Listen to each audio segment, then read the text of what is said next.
কথা বলবো প্রথমে ক্রিস্টাল ইন্স্যুরেন্স, তারপরে নর্দার্ন ইন্স্যুরেন্স, ইউনাইটেড ইন্স্যুরেন্স, বিএনআইসিএল এবং সেন্ট্রাল ইন্স্যুরেন্স।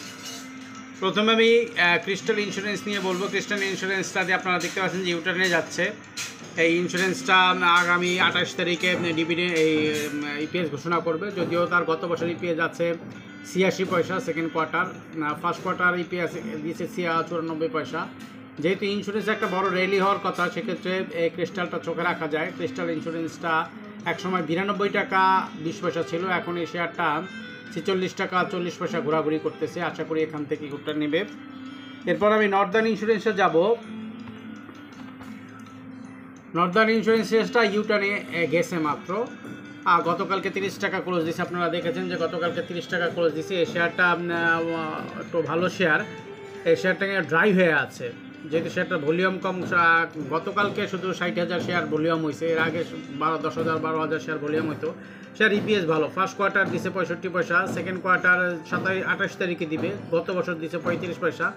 এবছর 10% ক্যাশ ডিভিডেন্ড ঘোষণা করেছে। আপনারা জানেন যে ইন্স্যুরেন্স একটা বড় রেলি হলে এর শেয়ার কম, মাত্র 4,27,027 লক্ষ শেয়ার, যার 1,45 লাখ শুধু পাবলিকের কাছে, বাকিটা ইনভেস্টর এবং ডিরেক্টরদের কাছে। এই শেয়ারটা টান দিলে একটা বড় ধরনের র্যালি হওয়ার সম্ভাবনা আছে।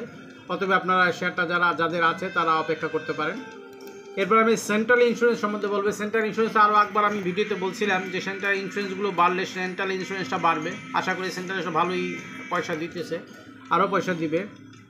গত যদি আমরা জুন মাসে দেখি, জুন মাসে ইনস্টিটিউট 5.13% শেয়ার বাই করছে এবং ডিরেক্টররাও কিছু শেয়ার বাই করছে, সব পাবলিকের কাছ থেকে। অতএব পাবলিক কিছু শেয়ার সেল করে দিয়েছে। অতএব এই শেয়ারটা ভালো শেয়ার। আপনারা যারা শেয়ার ইন্স্যুরেন্স নিতে চান বা যারা ইন্স্যুরেন্স কিনবেন তারা এটা সেল বাই থাকতে পারেন। এরপর আমি ইউনিয়ন ইন্স্যুরেন্স সম্বন্ধে বলবো। ইউনিয়ন ইন্স্যুরেন্সটাও ইউটার্নে আছে। সাধারণত এই শেয়ারটা আমি আরেকবার ভিডিওতে বলছিলাম যে ইন্স্যুরেন্স এক সময় কিন্তু টানবে। ইন্স্যুরেন্স শেয়ারগুলো অনেক উপরে ছিল, যেহেতু মার্কেট ডাউন হওয়ার কারণে ইন্স্যুরেন্স শেয়ারগুলো অনেক পড়ে গেছে। আশা করি এখান থেকে ইন্স্যুরেন্সগুলো উপরে যাবে। এই শেয়ারটা এখন 36 টাকা 40 পয়সা আছে, যদিও কালকে 37 টাকা 70 পয়সা উঠছিল। ইন্স্যুরেন্স ডিরেক্টরদের কাছে 60% শেয়ার ফিল আপ করা আছে, ইনস্টিটিউটের কাছে 12% আছে, পাবলিকের কাছে অনলি 27.54% আছে। আশা করি এই শেয়ারটা ভালো প্রফিট দিবে।